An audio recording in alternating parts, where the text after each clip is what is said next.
Fala, meus queridos! Estamos a 2 minutos daqui da abertura do mercado e eu abri junto com você aqui para te mostrar. E logo depois dessa abertura de mercado, a gente vai ler o relatório do Banco do Brasil. Então, você consegue ver aqui que eu estou na Clear, estou aqui com o home broker aberto e perceba, o Banco do Brasil fechou ontem a 19,85 e sempre tem essas especulações de mercado antes do resultado, seja para baixo, seja para cima. E no caso do Banco do Brasil foi um pouquinho para cima, aparentemente, e você verá isso aqui junto com os números, junto comigo aqui no relatório, com a análise mais debruçada, que realmente o Banco do Brasil, que chegou a cotar lá 18,12 centavos, ele teve uma subida de 18,12 para 19,85 pré-resultado, porque o pessoal ficou animado, acho que não vai ser tudo isso, acho que o resultado vai ser bom, tal. Então teve uma aumentadinha ali pré-resultado. E você consegue ver que depois do resultado que saiu ontem, depois do fechamento, então a bolsa fechou. O Banco do Brasil soltou o resultado por volta das 8 horas da noite. E aí o pessoal leu o resultado, né? Os analistas soltaram várias notícias. Você já viu manchete aí pra caramba. Lucro cai 60%, não sei.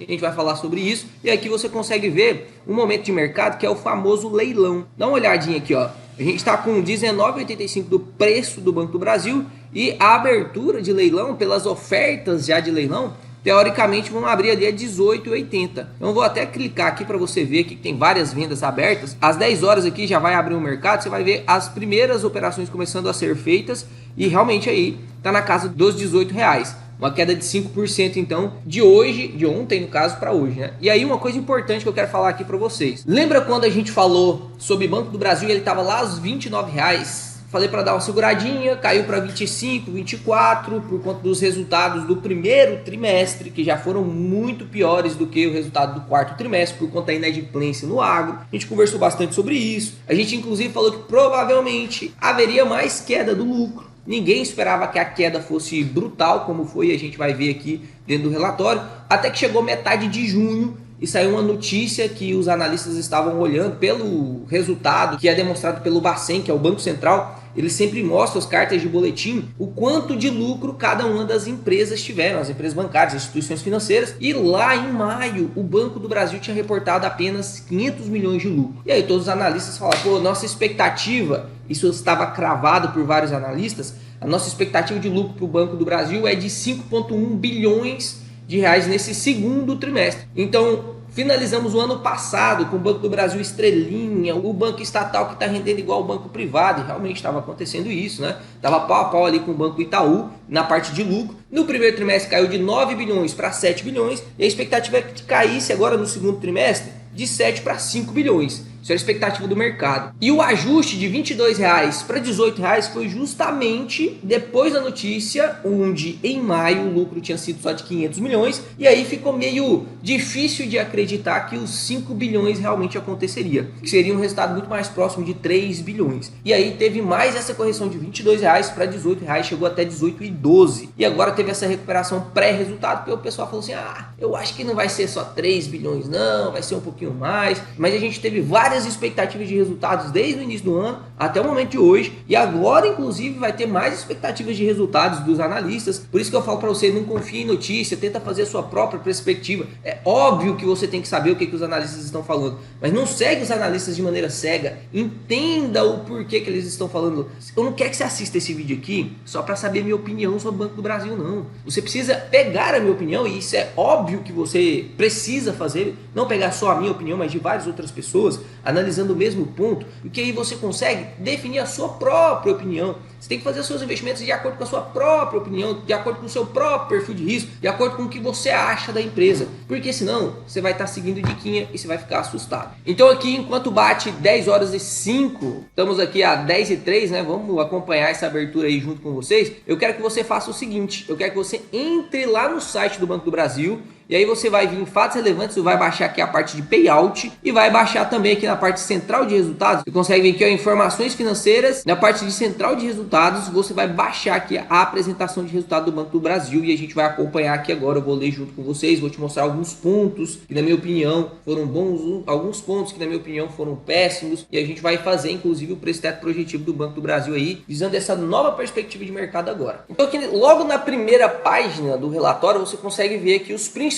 indicadores, e aqui E aqui uma frase que começou a ser citada inclusive pelo vice-presidente do Banco do Brasil, que é: 2025 é um ano de reajuste para retomar a rentabilidade. Perceba, 2025 não é o primeiro semestre de 2025, 2025 é o ano do reajuste. O que aconteceu lá no Bradesco? Basicamente a mesma coisa que está acontecendo agora com o Banco do Brasil, com algumas pequenas diferenças, mas aqui no caso do momento agro, o que ocasionou a inadimplência não foram devedores ruins, como aconteceu no Banco Bradesco, né? Porque o Bradesco foi uma situação diferente. Também tinha problema de crédito, também tinha problema porque a taxa subiu pra caramba. Grande parte do Bradesco é varejo, então teve problemas diferentes no setor naquela época. E agora a gente tem um problema muito parecido com o que estava acontecendo com o Bradesco, só que no setor agro. E o Banco do Brasil é quem domina o market share do agronegócio.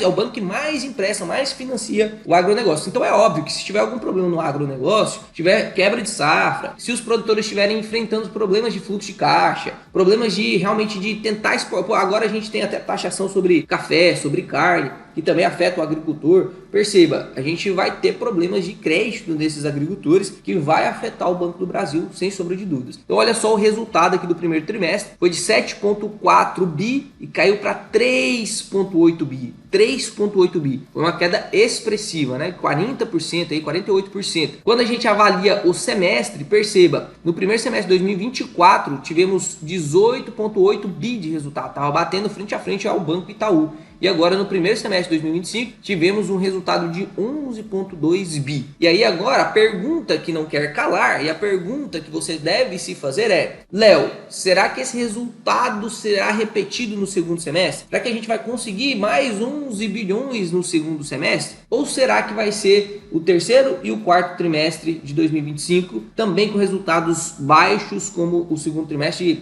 3 bilhões, né? Imagina, porque se for mais 3 bilhões e 3 bilhões de novo, mais 6 bilhões não vai conseguir bater nem uns 20 bilhões de lucro, menos que o Bradesco. Então a gente precisa identificar e fazer essas projeções, e não é fácil fazer essas projeções. Você mesmo sabe e viu várias e várias vezes eu falando aqui para vocês, as minhas projeções, errei. Projeções de análise erraram, projeção de todos os youtubers, todo mundo errou, ninguém sabia que ia vir um lucro desse aqui, é impossível. Até o próprio Banco do Brasil errou a projeção. Lembra do Guidance? Era para 38 bilhões de lucro no ano. Até quem está trabalhando lá dentro, até quem está escrevendo as linhas, as DRs, errar. Análise, projeção, é só papai do céu que acerta, só papai do céu, só ele que sabe ler futuro. Quem fala para você que sabe o que vai acontecer e te dá certeza sobre momentos, cara, você não teve uma visão divina aí e o cara tá tentando te engambelar, tá tentando te passar a perna. Não existe, eu nunca vou fazer isso aqui. Eu sempre falo, essa é a minha opinião, não é verdade absoluta, a sua opinião também não será verdade absoluta, é isso que nos diferencia como investidores. O que nos cabe é ver o que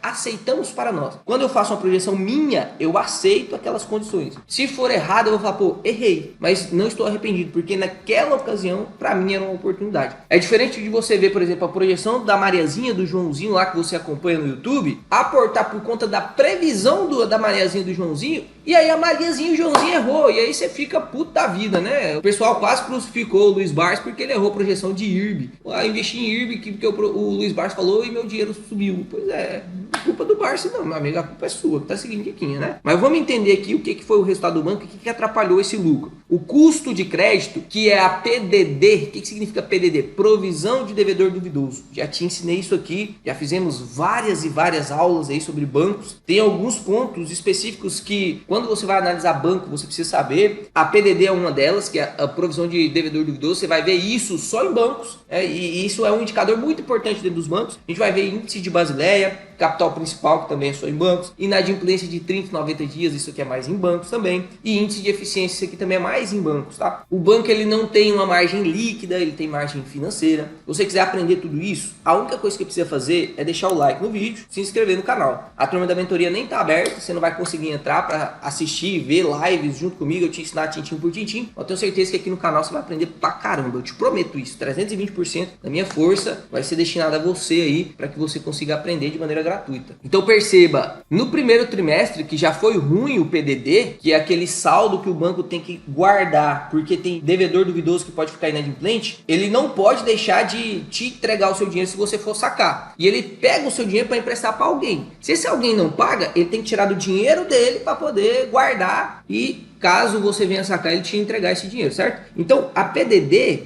ela tira do lucro. ela tira do lucro. Significa que o lucro do Banco do Brasil seria 10 bilhões maior, Léo, que se não tivesse nenhum custo de crédito, nenhum PDD no primeiro trimestre, sim. Quer dizer então, Léo, que do primeiro para o segundo trimestre subiu 5,7 bilhões de PDD, ou seja, o lucro deveria ter sido 5,7 bilhões maior caso a PDD não tivesse subido. Perceba, o lucro do Banco do Brasil, ele vem subindo. A margem financeira do Banco do Brasil, ele vem subindo. O que está capando o resultado é a inadimplência, porque aí eu tenho que guardar muito de PDD. Porque aqui, se o Banco do Brasil não tivesse que ter guardado 5,7 bi a mais de PDD, o resultado seria de quase 9,5 bi de novo, igual no quarto trimestre de 2025. Então perceba, o problema aqui está sendo PDD, está sendo inadimplência. E é o maior problema de banco. Banco ganha dinheiro como? Emprestando dinheiro. Qual que é o problema que pode sofrer? O cara que pegou o dinheiro emprestado não pagar. É isso que é o problema do banco. Então tá lá, o custo de crédito alto subiu 56%, a margem financeira subiu. Ou seja, o que é essa margem financeira? É o tanto de dinheiro que ele empresta que ele consegue recuperar em juros. Se a margem financeira está subindo, significa que ele está conseguindo aumentar o seu negócio. É como se, por exemplo, a Taesa estivesse construindo mais linhas de transmissão, uma empresa de xícaras estivesse produzindo mais xícaras e vendendo mais xícaras a preços melhores. Então o Banco do Brasil está fazendo isso, tá? Tá fazendo isso. Ele consegue gerar muito caixa.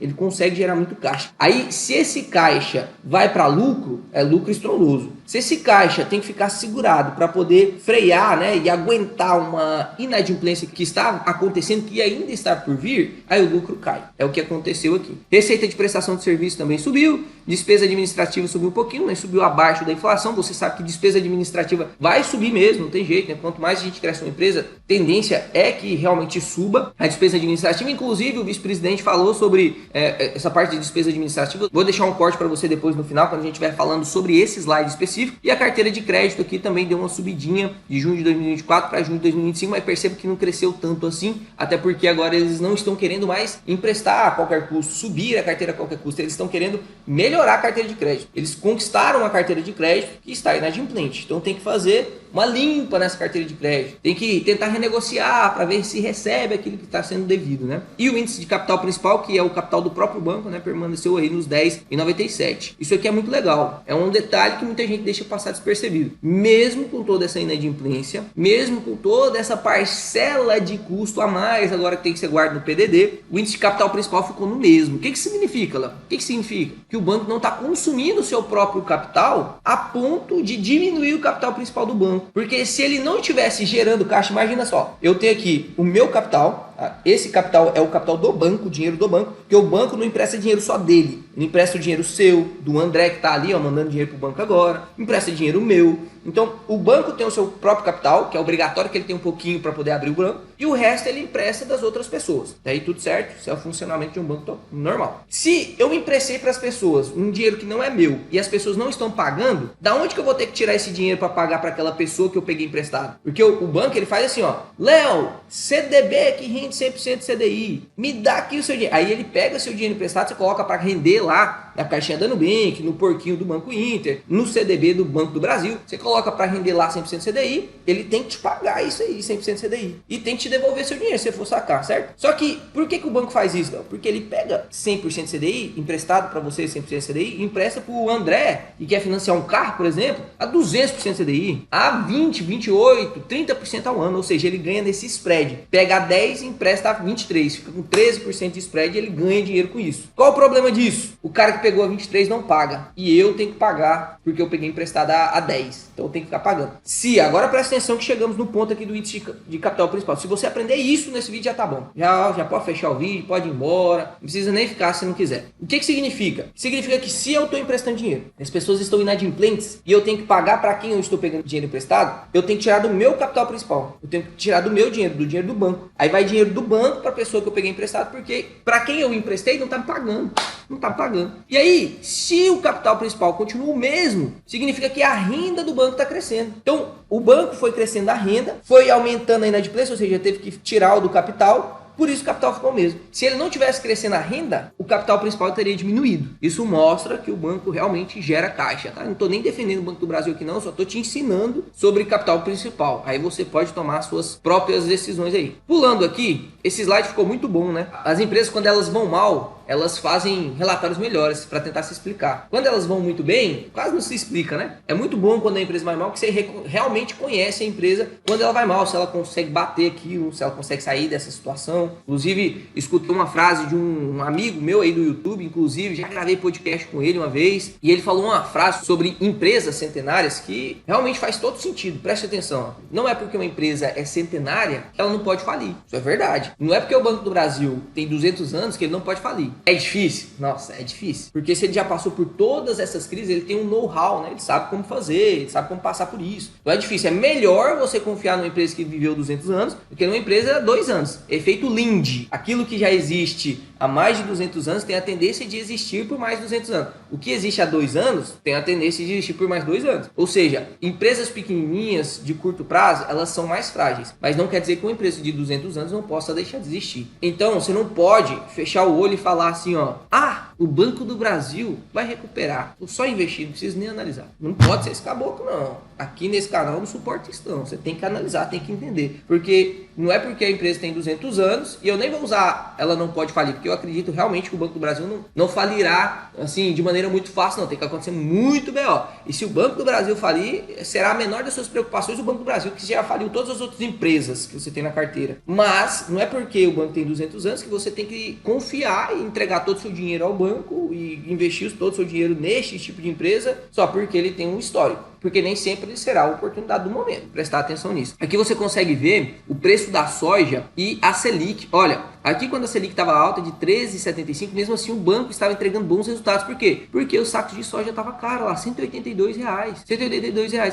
Então, os produtores eles estavam no boom de commodities também. Não estavam com dificuldade para pagar. O juro aumentou, mas a commodity subiu muito mais do que o que o juro subiu. Ou seja, estava de boa de pagar os financiamentos, né? Só que aí teve um problema. O saco de soja caiu e a taxa subiu. Agora a taxa está mais cara e o saco de soja está muito mais barato. Ou seja, além de ter o problema climático, além de ter problema de quebra de safra, além de ter problemas no próprio agro e diminuição da commodity, a taxa está mais alta. Então tá tudo combinando realmente para poder dar uma pegadinha, né? Uma puxada de calção aí no agro mesmo, não tem jeito. E como o Banco do Brasil empresta para o agro, também vai levar essa puxada aí. E aqui você consegue perceber, ó, que a inadimplência do agro subiu pra caramba. Olha lá em 2021, a inadimplência do agro era 0,60, cara. O agro, historicamente, tem uma inadimplência muito baixa. E agora tá batendo aí 3,50. Nossa, Léo, mas é baixo 3,50 ainda. Pro agro, não. Pro agro, o normal é ficar em 1,5. Então, praticamente o dobro do que o normal pro agro, né? E a carteira de crédito aqui do Banco do Brasil, emprestada para o agro, é de 404 bilhões de reais. É muita coisa. 49% do market share é do Banco do Brasil, do agronegócio. E aqui eles estão prevendo que a partir do segundo semestre vai ter neutralidade climática, vai ficar mais fácil para os agricultores, né? E vai ter melhor produtividade. Logo, pode acontecer recuperação de crédito. Isso é pode, previsão. Até o banco erra.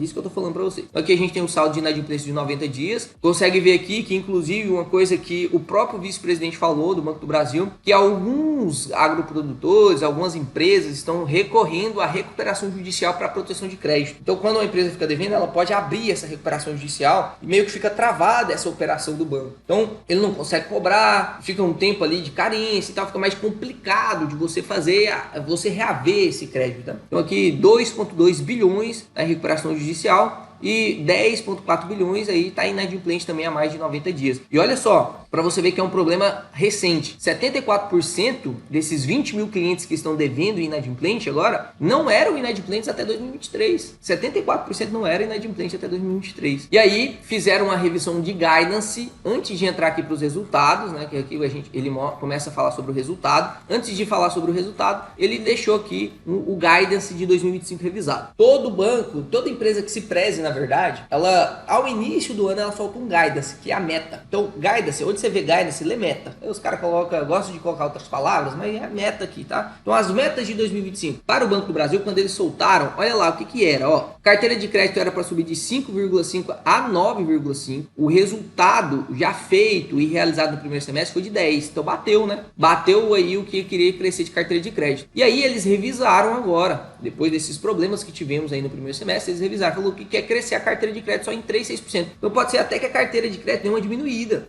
agora no segundo semestre, que eles já bateram 10%. Se o crescimento anual é ser de 3 a 6 e já bateram 10%, quer dizer que não tem a necessidade mesmo realmente de esperar mais crescimento de carteira de crédito. A margem financeira entrou em revisão depois do primeiro trimestre e agora foi definido entre 102 a 105 bilhões de reais de margem financeira. Margem financeira é da onde vem a receita principal do banco. Da margem financeira que virá o lucro. A grande parcela bruta do lucro vem da margem financeira. Então, quanto mais margem financeira, a gente tende a pensar que o banco vai ganhar mais. Se ele tiver otimizado o custo, né, ele vai ganhar mais de lucro. Então, aqui no primeiro semestre foi realizado quase 50 bi de receita e o intervalo aqui revisado já foi de 102, 105, ou seja, planejam aumentar mais um pouquinho, né? Nesse próximo semestre, aumentar mais um pouquinho a receita. O custo do crédito, aqui que tá, ó, presta atenção nisso aqui. O custo do crédito é o PDD, era para estar na casa de 20, 27 bi. 20, 27 bi. No ano, entrou em revisão depois do primeiro trimestre, e aí perceba, só no primeiro semestre foi realizado um custo de capital, ou seja, foi provisionado 26 bi.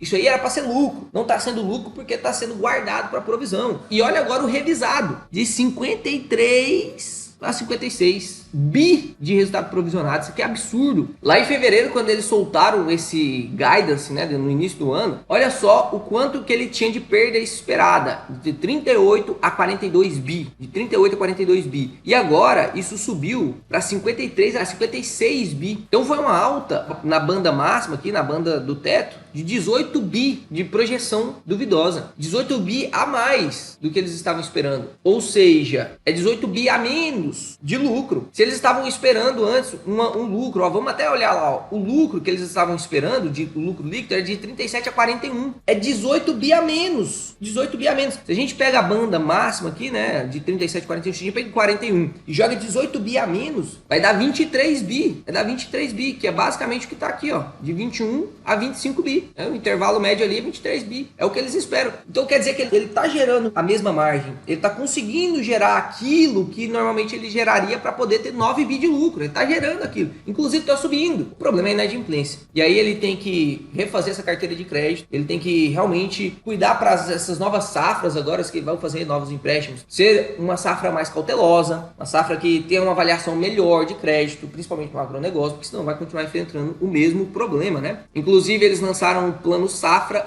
de 2025-2026 de 230 bilhões, menor do que o anterior, que foi 250 bi, ou seja, realmente já está dando uma controlada no recurso, está emprestando menos expansão de crédito, é mais qualidade de crédito do que quantidade de crédito, né? E aí vamos para os resultados aqui do banco, para nós fazermos o nosso projetivo. Então aqui, chegando no lucro líquido ajustado, caiu de 9,5 bi no segundo trimestre de 2024 para 7,4 bi no primeiro trimestre de 2025 e agora 3,8 bi. 60%. Agora você vai entender da onde veio aquela manchete falando o lucro líquido do Banco do Brasil caiu 60% em um ano, porque está comparando o lucro líquido do segundo trimestre de 2024 para o lucro líquido do segundo trimestre de 2025, de 9,5 para 3,8, tá? Então teve uma queda aqui expressiva. O ROI que estava de 21% caiu para 16% no primeiro trimestre de 2025, o que já foi assim meio alarmante, né? Que fez o banco cair lá de 29 para 24, 23 reais. Já é 16%, é um ROI muito alto para o desconto que o Banco do Brasil tem. E aí estava esperando agora os analistas um ROI em torno de 10, 12% e veio um ROI de 8,4%. Então veio bem pior do que o esperado pelo mercado. E aqui no caso, semestralmente falando, teve um resultado de 40% pior. O resultado do primeiro semestre de 2024 foi 18 e agora foi 11 bi. O ROI do primeiro semestre de 2024 foi 21,7% e agora desse primeiro semestre foi de 12,6%. É um ROI mais baixo mesmo. Para você aceitar investir numa empresa que é estatal e que tem um ROI mais baixo, porque para você investir numa empresa estatal, tem que estar entregando um resultado melhor, certo? Tem que estar entregando um resultado melhor, porque já tem mais risco, então o retorno tem que ser maior. Então se o ROI está abaixo assim, pelo menos descontada ela tem que estar. Será que o Banco do Brasil está descontado mesmo? A gente vê vários sinais de que sim, ele está descontado pra caramba, né? Então um PVP aí de 0,62. É como se você fosse montar um Banco do Brasil hoje, só para montar, só para ter o que o Banco do Brasil tem, de agência, de cadeira, de mouse, de teclado. Se você fosse montar o Banco do Brasil hoje, você gastaria, por exemplo, 1 milhão. Se você comprar o Banco do Brasil pronto hoje, pela bolsa, você vai pagar 620 mil. Muito desconto. É 38% de desconto sobre o que ele já vale. Sem contar toda a operação de crédito que ele tem. Sem contar toda a expertise da equipe que ele tem. Sem contar os clientes que ele já tem. Sem contar tudo, né? É só o que ele tem de valor patrimonial mesmo. Cadeira, mesa. É isso que é valor patrimonial. Aqui ele fala sobre a margem financeira bruta, que inclusive é aquilo que eu contei para vocês, que a margem financeira realmente está subindo. Isso é bom no banco, né? Isso é bom no banco. Mesmo no cenário difícil para emprestar, ele está conseguindo subir a margem dele. É um banco que tem realmente muito fluxo de caixa. Consegue ver aqui que, comparado com o primeiro semestre de 2024, que o crédito estava muito mais fácil, né? E a margem com o mercado foi muito maior, eles conseguiram em uma receita financeira de 51%. Agora, no primeiro semestre, eles conseguiram menos, mas a margem com o cliente aumentou, o spread com o cliente aumentou. Ou seja, eu pego a 10 e empresto a 15. Agora ele está pegando a 10 e está emprestando a 16. O spread com clientes aumentou e o spread com o mercado deu uma diminuída. Então ele não está conseguindo mais pegar dinheiro emprestado muito barato. Está precisando oferecer lá 15, 16% para poder você emprestar para ele, justamente porque a taxa está muito alta, né? Então que tá tudo certo, a margem financeira tá ok, inclusive melhorou um pouquinho aqui de 23 para 25 do trimestre anterior para este trimestre. Então a margem financeira ok. O custo de crédito, que é o que tá, né, arrebentando com o Banco do Brasil. Olha só como que tá essa perda esperada aqui do Banco do Brasil de PCLD. Léo, você falou que era PDD. PCLD e PDD é a mesma coisa. Eles às vezes trocam esses nomes. Você vai ver lá no Banco Bradesco tá PDD, aí você olha no Banco Itaú tá PCLD, aí você olha no Santander tá PDD, mas é a mesma coisa, tá? Os dois são a mesma coisa. Então aqui você consegue ver, ó, a perda esperada para 2025. No segundo trimestre de 2025, a perda esperada foi de 17,4 bi, cara. Ficou e fechado ali em 15,9 porque fez uma recuperação de 2 bi, né? Ele conseguiu reaver pessoas que estavam devendo 2 bilhões, só que tá guardando 17,4 e no final ficou aí uma perda esperada de 15,9. Esses 15,9 tá vindo 4,3 de pessoa jurídica, 4,8 de pessoa física e 7,9 de agronegócio, que historicamente era mais baixo, né? Era metade disso aqui, era 3 bi, 2 bi e meio. Então imagina, o que não vai para PDD vira lucro. Você tem que pensar assim, o que não vai para PDD vira lucro. Imagina 3 bi a menos aqui de PDD do agronegócio. Mesmo que tudo isso continue ruim, mas a pessoa jurídica ruim, pessoa física ruim, mas menos 3 bi de PDD aqui para agronegócio. O lucro já ia subir de 3,8 para 6,8 bi sem mudar nada. Sem mudar nada. É só menos provisionamento. Por que tá provisionando tanto, Léo? Porque o provisionamento não é porque o cara deixou de pagar já. Não, ele ainda nem deixou de pagar. Só que agora, na nova regra que o Banco Central instaurou para as instituições financeiras, como maior garantia de crédito, eles precisam provisionar antes. Quando o cliente já está no estágio 2 de crédito, não dá para explicar isso aqui agora, né? Depois a gente faz um outro vídeo explicando só isso. Mas quando o cliente já está em estágio 2, ele já tem que fazer uma provisão. Quando está no estágio 3, que é aquele cliente que pode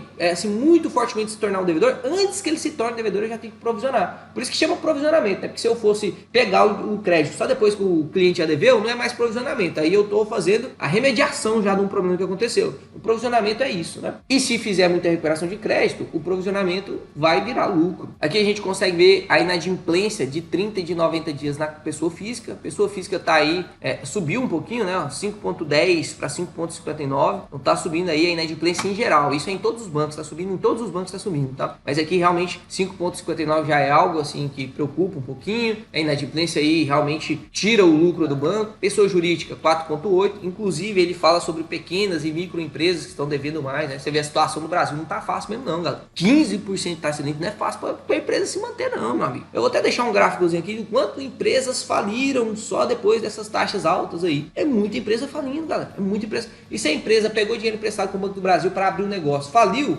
tá devendo. Fazer o quê? Não tem o que fazer, né? Por isso que o banco sofre um pouquinho quando a taxa de juros está muito alta. O ROI não consegue ser tão alto. Porque para ele ganhar, ele tem que adicionar spread. E se já está alta a taxa de juros, imagina que isso, ele tem que pegar um spread, cobrar 18. Fica muito difícil, né? Poucos negócios rendem consistentemente isso desde o início. Então, tem problema mesmo. E aqui no caso do agronegócio, subiu lá para 3,49. Nossa, não, é menos do que os outros dois. É menos, mas isso impacta muito mais, porque grande parte da carteira do Banco do Brasil, 50% da carteira do Banco do Brasil, quase, é agronegócio, né? Então, impacta muito mais. E era uma carteira que tinha aí no ano passado, nesse mesmo período, 1,30. 3,9 é mais do que o dobro. É quase o triplo. O índice de eficiência do banco, que é o quanto que ele tem de despesa. Despesa mesmo, é o quanto que eu pago de funcionário, é o quanto que eu pago para gerir a administração, é o quanto que eu pago para poder entregar lá para os funcionários a possibilidade de ligar para o cliente, para poder cobrar o crédito. É todas as despesas administrativas para que o banco funcione. Ficou na casa dos 19 bi. E a gente tem um índice que mede essa eficiência. O quanto que eu estou gerando de margem financeira de acordo com o que eu tenho ali de despesa. A gente mede isso através do índice de eficiência. E ao contrário do que você pensa, quanto menor o índice de eficiência, melhor, tá? Menor o índice de eficiência aqui em percentual, melhor. Ah, quer dizer que, por exemplo, se o Banco Itaú está a 40% de índice de eficiência e o Banco do Brasil está 27%, significa que o Banco Itaú é melhor? Não, o contrário. O contrário. O Banco do Brasil está melhor. Quanto menor o índice de eficiência, que significa que eu estou gastando menos para gerar o mesmo tanto de lucro. O índice de eficiência de 27% é muito bom, tá? É muito bom esse índice de eficiência aqui. Se você olha os bancos pares, ou eles estão acima disso, ou eles estão nessa média aí, tá? E aí eu vou até deixar aqui um corte do vice-presidente falando sobre essa despesa, porque tem muita gente agora que fala assim, corta essa despesa. Eu vou deixar o próprio vice-presidente falar aqui, você vai entender. Porque a tendência do mercado, assim, reduz custo. Olha só, no primeiro semestre de 25, minha estrutura de custo custou 19 bilhões de reais. Eu contabilizei 26 bilhões de reais de provisão. Nem que você levasse a zero. Nem que eu levasse a zero. Eu fizesse tudo por IA, por computador. Entendeu? Não ia absorver esse impacto da despesa de provisão. Mas eu também não teria feito os negócios que eu fiz com essa minha estrutura. Né? Então esse é um ponto importante. Não é que a gente não esteja olhando, muito pelo contrário. Faz parte do nosso planejamento. Dado esse cenário, a gente está olhando para todas as vias, seja de geração de receitas novas, ou seja de economia de custos. Mas não é simplesmente fecha X agências, corta X pessoas. Não é isso que vai mudar o jogo aqui. Entendeu? Porque a gente precisa dessas pessoas, inclusive, para estar conversando com os clientes, para estar trazendo o cliente de volta, regularizando a sua inadimplência, para a gente seguir em frente. E originando com qualidade. Originando né? com qualidade. São eles que vão fazer o turnaround. Né? E eu concordo com a narrativa, porque realmente, num banco que está aumentando a margem financeira e que o problema é a inadimplência, não faz sentido você baixar agora o número de agências, o número de funcionários. O que você tem que fazer é entregar ainda mais possibilidade para que suba essa margem financeira para controlar esse problema. Lembrando que o banco não teve prejuízo, né, galera? Não é uma empresa que teve um prejuízo, ela caiu o lucro. Ela deve valer menos mesmo, mas ela caiu o lucro, ela não teve prejuízo. Eu já contei para vocês que todo relatório que o Banco do Brasil solta, ele usa o resultado daquele trimestre para pagar um complementar. Então, como funcionam os pagamentos de dividendos do Banco do Brasil? Ele paga 4 pagamentos depois da finalização do resultado e mais 4 pagamentos complementares. Ou seja, no primeiro trimestre, durante o primeiro trimestre ele faz um pagamento, quando sai o resultado do primeiro trimestre tem um complementar. No segundo trimestre ele faz um pagamento, quando sai o resultado ele faz um complementar. Então todo mundo estava esperando neste momento agora, com a saída desse relatório, o pagamento complementar de dividendos. Só que não teve pagamento complementar de dividendos. Olha só o que saiu aqui como fato relevante. Ó. O Conselho de Administração, em reunião no dia 13 de agosto, deliberou pela revisão do payout para o exercício de 2025, ou seja, até o final do ano de 2025, fixando 30% via JCP. Ou seja, o payout que a gente estava recebendo lá de 45% caiu para 30%. Faz sentido? É óbvio que faz, porque o banco ele quer distribuir menos lucro para poder ficar com mais dinheiro dentro do banco para resolver esse problema de inadimplência, para ter mais cobertura com provisão, né? Então ele precisa disso aí. E aqui ele fala, os pagamentos de JCP referente ao primeiro semestre então já foram totalmente pagos, integralmente pagos. Não vai ter o complementar do segundo trimestre. Aí no terceiro trimestre a gente vai ter o pagamento, se o resultado for bom vai ter complementar, provavelmente não terá. No quarto trimestre é a mesma coisa, né? Então, as nossas projeções agora jogará o preço teto do Banco do Brasil bem para baixo. E aí faz muito mais sentido, preste atenção aqui agora, que isso aqui é um ensinamento muito bom. A gente até esqueceu, já é 10h40 aqui que eu tô gravando o vídeo para vocês, a gente até esqueceu de ver o preço do Banco do Brasil agora, né? Vamos ver aqui. Olha lá, o Banco do Brasil abriu em leilão a 8,85 e tá agora 19,40. Nem caiu tanto assim. Esperava, inclusive, que caísse mais aqui no caso do Banco do Brasil. Caiu só 2%. Esperava que fosse cair ali até o pessimismo máximo, que foi 18,12. Isso te mostra o quanto que a empresa cai no boato, estabiliza ou sobe no fato, né? Foi muito legal que eu consegui te mostrar isso aqui durante a gravação. Perceba que todo esse resultado mal já estava sendo precificado antes dele vir. Já estava sendo precificado. O mercado ele precifica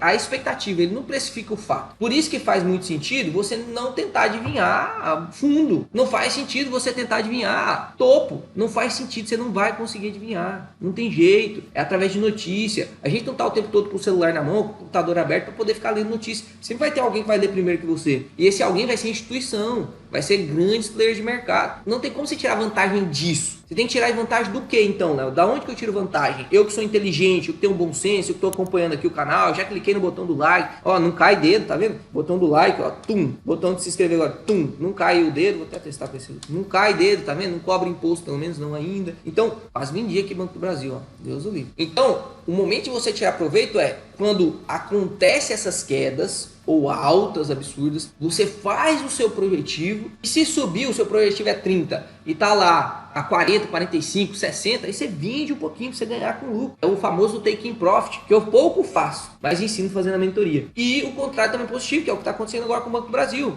É o que está acontecendo agora com o Banco do Brasil. Cai demais, o seu projetivo está lá na casa dos 25. Caiu para 19, aí você compra, você não precisa especular, você precisa tentar adivinhar futuro. Você vai ver o que você vai trabalhar com os dados que você tem agora. Vai trabalhar com os números que você tem agora. Ah, Léo, mas sempre vai ter um analista tentando... Pois é, se você for por isso aí, meu amigo, inevitavelmente você vai se frustrar muitas vezes. É muito melhor você fazer o básico, bater a média de mercado. Você não precisa bater 10, 20, 40, 100% a média de mercado. Se isso acontecer, perfeito, porque você fez boas escolhas, sem precisar prever o futuro. Mas você batendo a média de mercado de maneira consistente, cara, seu resultado será excepcional. Hoje a gente tem vários fundos de investimento de ações aqui no Brasil que batem a média de mercado aí 2, 3% e são vangloriados. Você só precisa fazer isso, tá? Você só precisa fazer isso. Então vamos para a nossa projeção aqui de Banco do Brasil. Olha só o preço teto projetivo aqui do Banco do Brasil. Na época que a gente estava fazendo lá com aquelas projeções de 40% de payout, a gente não sabia, né, o quanto que ia vir de resultado. Isso aqui é um projetivo que a gente fez, se eu não me engano, no primeiro trimestre. Então vamos fazer agora um novo projetivo. Então a primeira coisa que a gente vai alterar aqui, ó, é o payout, que agora vai ser de 30%. Perceba, se eu mantenho o projetivo que a gente já tinha projetado, que era um projetivo pior, né? O Banco do Brasil falou que era 41 bi. A gente já tinha projetado um lucro pior, de 29 bi. Se a gente colocar os 29 bi com payout de 30%, o preço teto já é 19,37. Então, para receber 8% de yield não faz sentido. Você teria que exigir um mínimo aí de 6 de yield, que é o recomendado pelo Décio Bazin, de pelo menos 6% de yield, para poder manter ali o preço teto nos 25. Só que a gente já sabe que esse lucro não vai ser isso, né? A própria projeção do Banco do Brasil fala que o máximo de lucro vai ser 25, não é verdade? Aquilo que a gente viu lá, ó. Olha a projeção aqui atual, 21 a 25. A gente projetou, inclusive, os 23 bi, caso ele consiga repetir o que aconteceu no primeiro semestre, no segundo semestre. Sendo bem claro com vocês aqui, é impossível a gente prever. Não tem como a gente prever. E quando a gente está aqui nesse momento de grande indecisão, porque tem algumas empresas que são mais previsíveis, você consegue prever, um pouquinho pelo menos, né? Você consegue pelo menos ir no rumo. No caso do Banco do Brasil, a gente não sabe. Carteira de crédito pode piorar ainda. Pode ficar ainda pior. Provisões ainda maiores. Então, pode ser que o lucro continue vindo muito ruim. Então, a gente tem que ser pessimista nesse caso. Tem que ser pessimista nesse caso. Não faz sentido você ser conservador ou otimista nesse momento. No momento agora, você tem que ser pessimista. Então, o que a gente vai fazer aqui? Primeiro, a gente vai pegar o lucro que ele teve no semestre,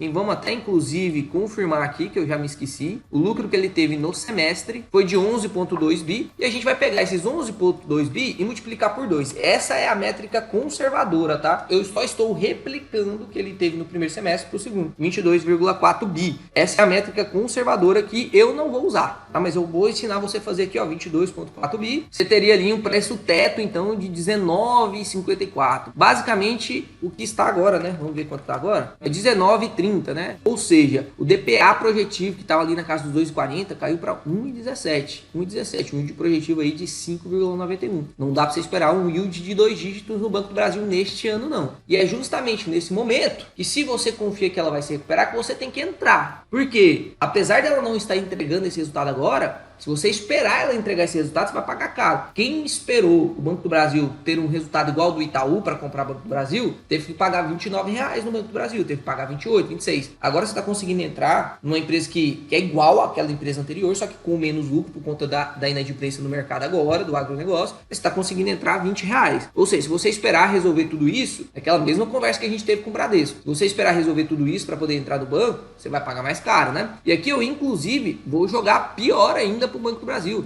Eu vou reduzir aqui o lucro na casa ali dos... Ó, a gente pode ser pessimista a ponto de replicar o resultado de 3,8. Então seria 3,8 vezes 3, são 3 trimestres, né? Então 11,4 bi de resultado do segundo, do terceiro e do quarto trimestre. Isso jogando bem contra o Banco do Brasil, mais o resultado que ele teve no primeiro trimestre de 2025, que foi de 7,4. Ou seja, um resultado total aí, para ser bem pessimista com o Banco do Brasil, de 18,8 bi de lucro. Se a gente jogar isso aqui lá no projetivo, 18,8 bi de lucro, a gente teria um preço teto de R$ 16,40, isso para 6% de yield nesse payout, tá? Então, seja bem esperto na hora de comprar Banco do Brasil, porque agora não é um banco para você comprar para esperar tremendos dividendos. É igual a Taesa, não é uma empresa para você comprar. Ela sempre nos surpreende pagando muitos dividendos, né? Mas não é uma empresa para você comprar agora esperando tremendos dividendos, que está no momento de fazer reinvestimentos. O Banco do Brasil está no momento de reavaliação de carteira de crédito, altas provisões, então você não vai receber tanto dividendo assim não. A minha carteira não cabe mais Banco do Brasil. Você sabe que a maior posição da minha carteira é Banco do Brasil. Inclusive eu fiz uma venda de put a R$19,70, ganhamos muito prêmio. Esse vídeo vai inclusive sair no canal na semana que vem, para você ver o que deu lá na nossa venda de put, se a gente saiu ganhando, se a gente saiu perdendo,